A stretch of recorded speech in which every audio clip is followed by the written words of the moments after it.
Clutch cable ಅನ್ನು ಬದಲಾಯಿಸುವುದು. Replacement of clutch cable.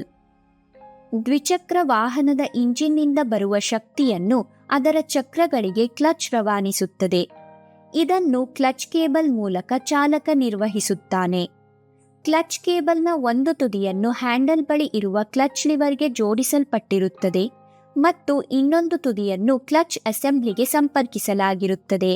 Clutch cable ದೋಷಪೂರಿತವಾಗಿದ್ದರೆ ಕ್ಲಚ್ ಲಿವರ್ ಅನ್ನು ನಿರ್ವಹಿಸುವುದು ನಮಗೆ ಕಷ್ಟವಾಗುತ್ತದೆ. ಆದ್ದರಿಂದ ಕ್ಲಚ್ ಕೇಬಲ್ ಹಾನಿಗೊಳಗಾದಾಗ ಅದನ್ನು ಬದಲಾಯಿಸುವುದು ಅಗತ್ಯವಾಗಿರುತ್ತದೆ. ಕ್ಲಚ್ ಕೇಬಲ್ ಅನ್ನು ಹೇಗೆ ಬದಲಾಯಿಸಲಾಗುತ್ತದೆ ಎಂದು ತಿಳಿಯೋಣ ಬನ್ನಿ.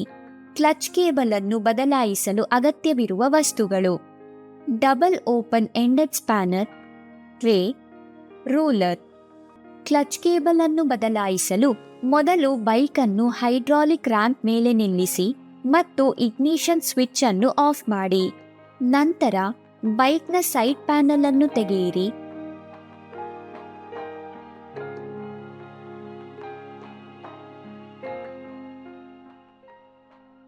ಮತ್ತು ಕ್ಲಚ್ ಅಸೆಂಬ್ಲಿಯ ಕೆಳಭಾಗದಲ್ಲಿರುವ ಅಡ್ಜಸ್ಟ್ ನಟ್ ಅನ್ನು ತೆಗೆದು ಕ್ಲಚ್ ಬದಿಯಿಂದ ಕ್ಲಚ್ ಕೇಬಲ್ ಅನ್ನು ಹೊರತೆಗೆಯಿರಿ.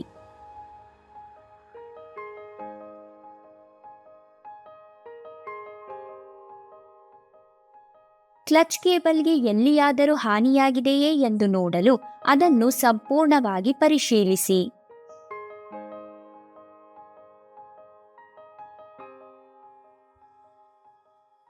ಅಲ್ಲದೆ ಹಳೆಯ ಮತ್ತು ಹೊಸ ಕೇಬಲ್ಗಳನ್ನು ಎಚ್ಚರಿಕೆಯಿಂದ ಪರೀಕ್ಷಿಸಿ.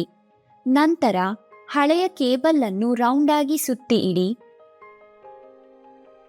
ಮತ್ತು ವಿಡಿಯೋದಲ್ಲಿ ತೋರಿಸಿರುವಂತೆ ಹೊಸ ಕೇಬಲ್ನ ಒಂದು ತುದಿಯನ್ನು ಕ್ಲಚ್ ಲಿವರ್ಗೆ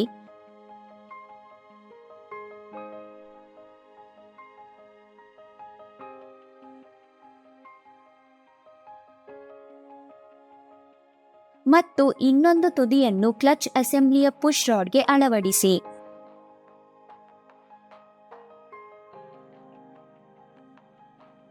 ಕ್ಲಚ್ ಲಿವರ್ ಅನ್ನು ಕೈಯಿಂದ ನಿರ್ವಹಿಸುವ ಮೂಲಕ ಕ್ಲಚ್ ಫ್ರೀ ಪ್ಲೇ ಅನ್ನು ಪರಿಶೀಲಿಸಿ. ಕ್ಲಚ್ನ ಫ್ರೀ ಪ್ಲೇ 10 ಮಿಲಿಮೀಟರ್ನಿಂದ 20 ಮಿಲಿಮೀಟರ್ ನಡುವೆ ಇದ್ದರೆ ಕ್ಲಚ್ ಲಿವರ್ ಸರಿಯಾಗಿದೆ ಮತ್ತು ಕ್ಲಚ್ ಸರಿಯಾಗಿ ಕಾರ್ಯನಿರ್ವಹಿಸುತ್ತಿದೆ ಎಂದರ್ಥ. ಕ್ಲಚ್ನ ಫ್ರೀ ಪ್ಲೇ ನಿಗದಿತ ಮಿತಿಗಿಂತ ಹೆಚ್ಚು ಅಥವಾ ಕಡಿಮೆ ಇದ್ದರೆ ನಾವು ಅದನ್ನು ಕ್ಲಚ್ ಅಡ್ಜಸ್ಟ್ಮೆಂಟ್ ಬಳಸಿ ಸರಿಪಡಿಸಬೇಕಾಗುತ್ತದೆ. ಅದನ್ನು ನಯವಾಗಿಸಲು ನಾವು ಕ್ಲಚ್ ಲಿವರ್ಗೆ ಗ್ರೀಸ್ ಹಾಕಬೇಕು.